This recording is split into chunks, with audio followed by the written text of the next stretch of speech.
you talked about the testability of the faith that Jesus offers. So I have a question about the Gospels. So most people agree that Mark was written first, then Matthew, and Luke, then John, right? Most scholars today agree with that. That's the standard view, yes. Why is it that in Mark, Jesus doesn't claim to be God? And by the end, the stories of after his resurrection meeting the disciples, we know are later additions. Why does it seem that the later Gospels, the latest one being John, tends to have the most claims of God, of Jesus claiming to be God, and has the most extensive after resurrection story? And how do you deal with that? Like seeming like as they wrote more Gospels, their claims became more and more miraculous. So this is a great question. Here's what I think. I think the earliest account in Mark is the highest Christology. I do think the Gospel of Mark makes it very clear that the belief was that Jesus was God. Now, how so? Let me give a few examples. I pulled it up on my phone. The Gospel of Mark starts, it says, the beginning of the gospel of Jesus Christ, the Son of God. And then he quotes Isaiah. And it says, before I send my messenger before your face, who will prepare your way, the voice of one crying in the wilderness, prepare the way of the Lord. In the Old Testament, the Lord is Yahweh. And one would come and proclaim the coming of Yahweh. Then it talks about John the Baptist, the one preparing and proclaiming the coming of who? Jesus. Because who is Jesus? He's the Lord. He's Yahweh. That's actually how Mark starts. I'll give you another example. If we, so in verses 16 through, say, 20, Jesus calls his first disciples. He calls the 12. Now, what is he doing? You have the 12 tribes of Israel whom God instituted.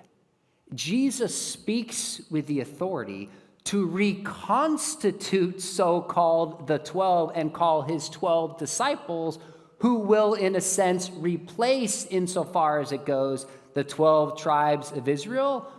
Who has the authority to do that? God does. Jesus is speaking as God. I'll give you another example. If you turn to Mark chapter 2. Oh, by the way, if you look still in Mark chapter 1, Jesus heals the leper. Now, other people did miracles, right? Paul did miracles. Elijah did miracles. But Jesus uniquely does miracles from his own authority. He doesn't say, God, give me the strength. He does it. Why? Because he is speaking as God in human flesh. Turn to Mark chapter 2. Jesus heals the paralytic. And you know this story. The debate is what's easier to say, pick up your mat and walk, or your sins are forgiven. And what does Jesus say? You know the story. He says, pick up your mat and walk. Now, he does a miracle, but before that, what did he do? He proclaimed that the man's sins were forgiven. Now, if you throw that mic at me and curse at me, I can forgive sins that you've committed against me. But who can forgive sins committed directly against God? Only God can. Now, I could keep going.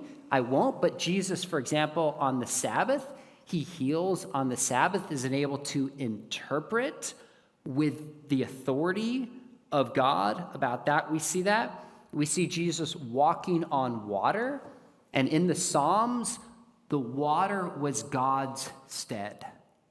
Jesus walks on it as a sign that he is, in fact, God.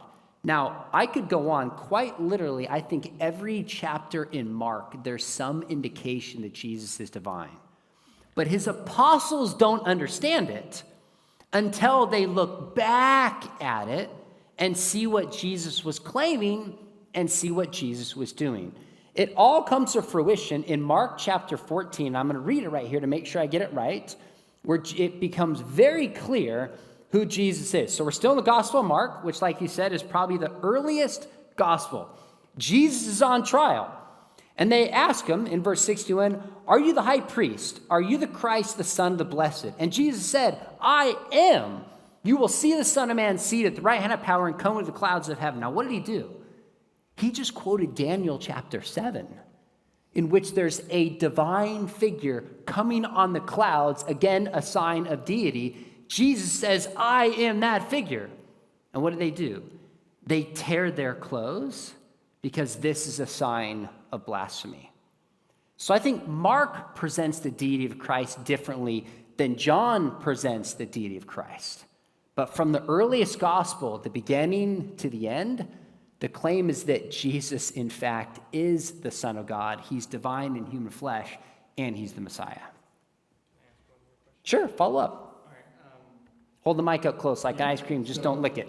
when John writes extensively about after the resurrection and about Jesus saying things like, I am the way, the truth, and the light, and I and the Father are one, and has stories about Peter and Jesus that aren't in Mark, even though Mark was supposed to be written from someone listening to Peter. Like, why did Mark not include these? So you're asking me to speculate why Mark, writing to a Roman audience, didn't include certain things in John. So I can only speculate the answer to that, right? But I could say Matthew, Mark, and Luke are the synoptic gospels. There's a lot of overlap. John is unique. So some of what John does is he's writing at a different time, from a different perspective, to a different audience. So he gives us these long speeches and engagements that last multiple chapters, whereas Mark, if you read Mark, he'll say immediately, immediately, immediately. It's trying to give this sense of this fast-moving, short kind of stories of Jesus that climaxes in the death and then the predictions of his resurrection. So I think it's just a different focus. It's a different audience. I don't think in any ways what he doesn't include takes away from what Mark does include about who Jesus claimed to be. Thank you. Great questions.